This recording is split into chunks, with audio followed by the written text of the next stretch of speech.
And we're live, and we're live. Yes, we are. Oh, it's almost bedtime. I'll tell For you. some, Yes, for this guy right here, it's almost bedtime. But Linda, I read an interesting stat I wanted to share with you. really? Yeah, did you know that 57% of people talk, snore, or grind their teeth in their sleep? Talk, snore, or grind their teeth in their sleep. Yes, while the other 43% lie awake wondering what the hell is wrong with them. And wondering if suffocating them with a pillow will work. Just kidding. I heard that somewhere. You So, did. what's up with that? Why aren't people sleeping soundly?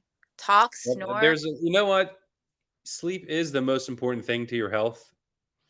I read that somewhere, and it is caused by, or the inability to sleep is caused by a lot of different things. So there isn't really one magic answer to solve this riddle of why people aren't getting sleep. Yeah. Um, And I heard a lot of people try a lot of different things, especially when they're dealing with a talker, a snorer, or a tooth grinder. But all of That's that, one of the reasons. That's one of the reasons is maybe you're with maybe noise you're sensitive to, and you're sleeping with someone that makes a lot of noise. That could be a problem. I know that um, there's a few people in my family, and I'm not going to name any names, but on family vacations, the house shakes. no. I fortunately can sleep really anywhere. How good do I sleep? How long do I sleep? Just like everyone else, I struggle. But people look to us as CBD producers for this answer, don't they?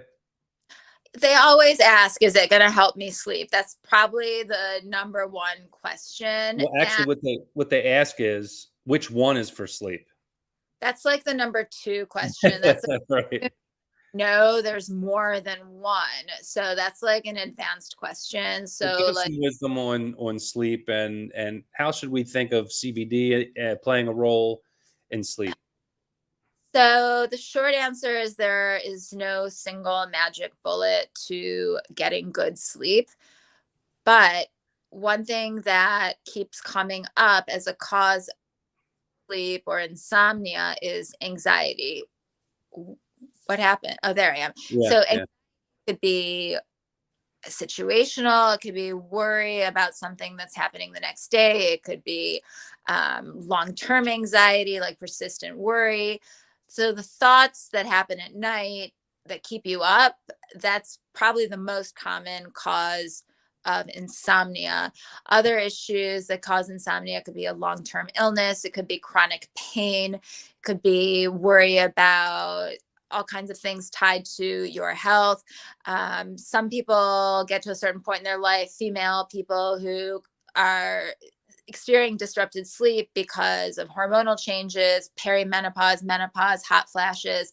What people don't necessarily associate there is those perimenopausal symptoms are also tied to anxiety and temperature disruptance in the body and hormones, right? So it's all interlaced. And addressing sleep issues with CBD basically means you're addressing anxiety issues because CBD, that specific cannabinoid, along with other cannabinoids in a full spectrum CBD product, they are anti anxiolytic. So they naturally help ease symptoms of anxiety by bringing your body into balance or homeostasis by communicating with these neurotransmitters and cannabinoid receptors in your body.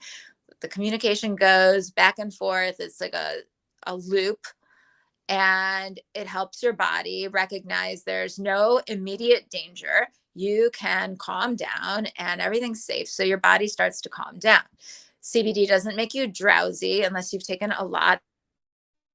Drowsy. It just helps your body homeostasis. So it's very subtle, and it's not like taking a sleeping pill where you're knocked out, or taking a muscle relaxer where you're knocked out. It's more subtle. It doesn't just help you fall asleep. It more importantly helps you stay asleep. And even more importantly, you get REM sleep, which is that deep sleep that is only accessible when your brain is balanced and you're able to stay asleep through these sleep cycles.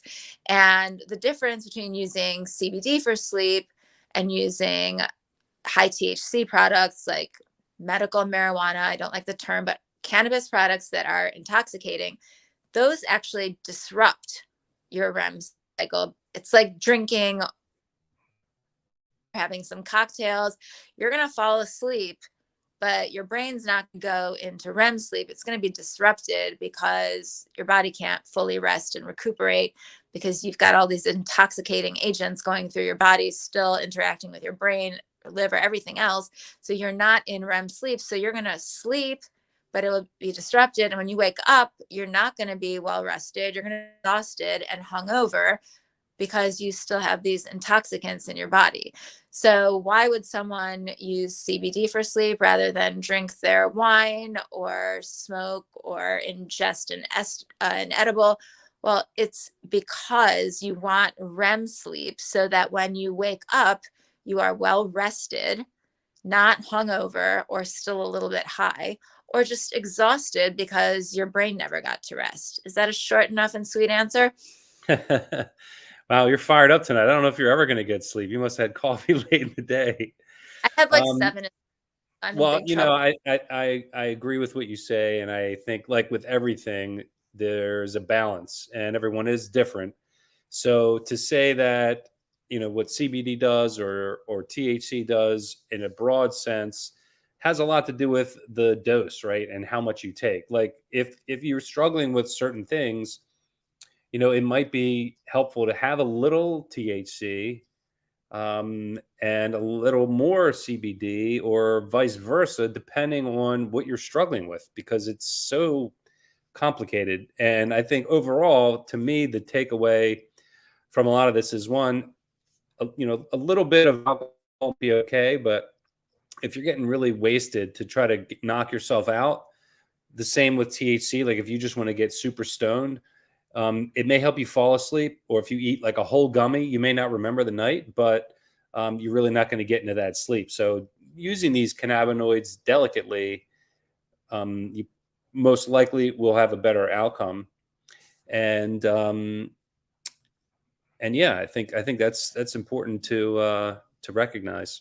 It is, and it just brought it to the surface for me, like what you're describing. If you want to get wasted or you want to eat a whole 20 or 40 milligram gummy, like you're probably escaping some reality that you're not ready to confront. And the underlying issue there may be anxiety about something. So escapism, all that, like that's fun, that's great. Everybody likes to escape sometimes, but when that becomes habitual, you may be causing more harm than good for yourself in the long run. So you have to, in my opinion, be able to step back and ask yourself, am I addressing my issues, or am I causing more issues for myself? And That's that's great. a serious conversation people need to have with themselves if they're experiencing that. Yeah. Well, let's let everyone go tonight, because it's late, and I know some people have to walk the dogs Some people. and, and take a cold shower and, and go to sleep.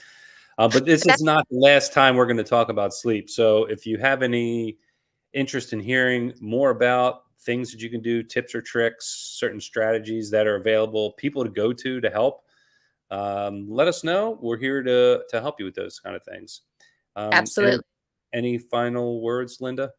Yeah. Let's talk about the sleep hygiene and rituals for helping you fall asleep, because there are other things that you can do that don't involve taking any kind of medicine or other outside treatment. There are things you can do to set up a good sleep environment to help you deal with whatever is keeping you awake.